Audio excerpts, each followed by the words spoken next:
I kept putting this off and off. I had things I needed to do and I kind of just forgot about this, but here is 24, episode 10, 5 o'clock p.m. to 6 o'clock p.m. of the season 7 review and overlook. Okay, so where we left off, and I'm going to have a little bit of a hard time remembering some of this stuff because I haven't seen the episode in a week. But I have a summary in front of me, and I do have a pretty good memory in general, so let's give this a shot. Okay, where we left off, Sean had just been exposed as the traitor within the FBI and had impeded Jack and Renee Walker in their attempts to follow Marika's limo and thus locate Dubaku. So we have all that going on. They do get released after some time, but Jack and Renee do get delayed considerably. And we also saw at the end of last episode that Dubaku had found out Marika had decided to begin working with the FBI. So the assumption we make is that he's going to kill her, but he really does love her, and it's kind of interesting. It kind of gives an interesting angle to this whole thing because he takes her aside, he talks to her, and thinks that he's turned her over back to his side. He cares enough to risk everything to try and turn her over, and you know, he's not stupid. He knows that this could all spin horribly out of control, but he really wants to you know, keep her. So something did come of this plot line. Anyway, there's a car chase that follows, and during the car chase, well, Jack and Renee do get released eventually and do catch up in their car, but it looks like they're going to get away. Dubaku, the driver, and Marika decides, well, it's all or nothing, so she jumps forward, makes the car crash and flip over, and thanks to her efforts, Dubaku is caught, the driver is killed. She herself does not survive the crash. It's kind... which, well, we'll get more to that in a minute, but Dubaku is captured, and as he promised, because he got captured, because he did not escape the country, he cannot wait to expose the traitors within the American justice system. So just as he's losing consciousness because the crash is possibly fatal to him, just as it was to Marika, he reveals that he kept a list. Well, he reveals that he has a list of people, the names of people who were involved in all this, and after some medical searching, they find out that he kept a computer chip on his person. So, presumably on the computer chip there is the list of names. And anyway, we go back to the FBI where the disc is being brought, and Sean, being the traitor, and apparently his squeeze, I guess, Erica is in on this whole thing too, working with the terrorists, so they talk with each other, and obviously they're frightened because everything's about to get blown up, so Sean and Erica decide to put a plan in motion where they get the disc erased before anyone can see it. The disc is a special type. You download the contents off it once, and then everything on it erases, so you only get one shot at it. It's a security measure, so it can't be cloned. So Chloe begins to take the data off, and meanwhile Sean and Eric are in the server room, and they do manage to get a wipe.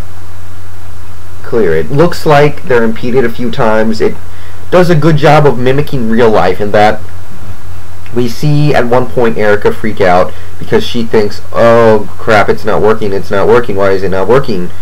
And then a few minutes later she realizes, oh yeah, okay, I need to do this, and now it works. And you know, it's just like real life. You run into things like that in real life. Usually when you run into a little obstacle, it's not the end of the world. You don't have to jump through a burning ring to try and fix it. You probably just need to stop and think for a second on why it's not working, and it becomes a minor, almost irrelevant obstacle. So that was a very minor part of the episode, but I like it. One thing that bothered me, I nearly forgot. Dubaku was keeping the disc that had the list of names on it inside under his skin, like in his stomach. If he dies, If his airplane was blown up, that disc dies with him. So why would you keep it there? It doesn't make any sense. If you are killed and your body is disposed of, nobody's ever going to find that disc. Unless he's keeping it other places as well. Unless he has it saved in a bunch of different locations. Yeah.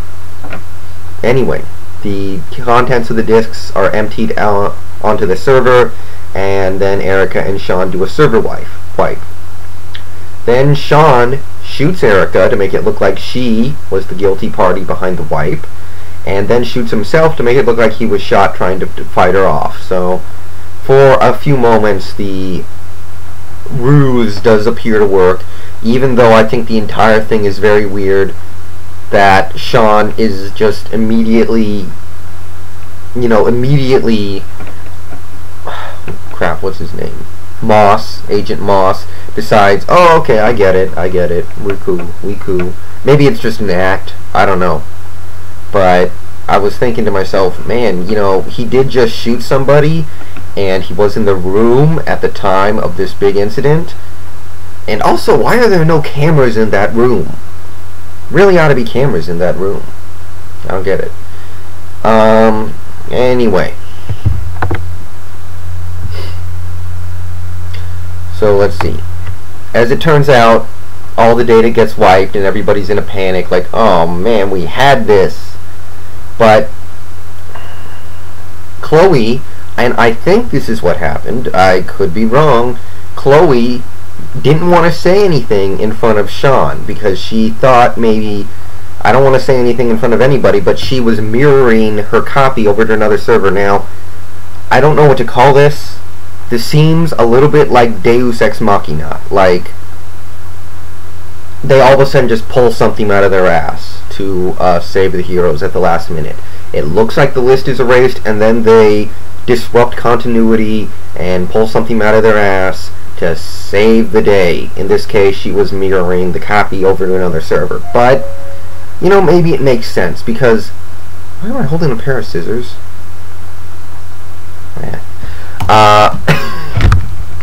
Anyway, but I guess it makes sense that when you're dealing with some data like that, you would do that. So, I'm torn on that one. On one hand, it seems like Deus Ex Machina. On the other hand, it's sensible that if you can do something like that, you should. So, anyway, Sean finds out that the list did get successfully copied over to another server. He tries to run, but is caught. The list is exposed in full, and everybody, and the great roundup begins. So, everything looks good. Anyway, it looks like the situation is over. It almost looks like the end of a 24 season, but obviously it's not. We're only 10 episodes in. Tony comes back into the picture. He talks with Jack and says, this ain't over yet. There's still General Juma. And, I was thinking about this. I was like, Dubaku had a superior. Where is he?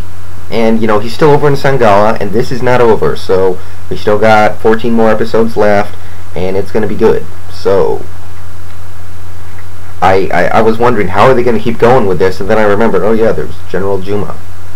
And throughout the episode, we see a little bit of conflict between the president and the president's daughter regarding the surgery, but really that storyline is stagnant right now, and it's going to be for the next 4, 5, 6 hours. So there's really nothing to talk about there. There was a little bit of yelling between the president's daughter and the president, but who cares?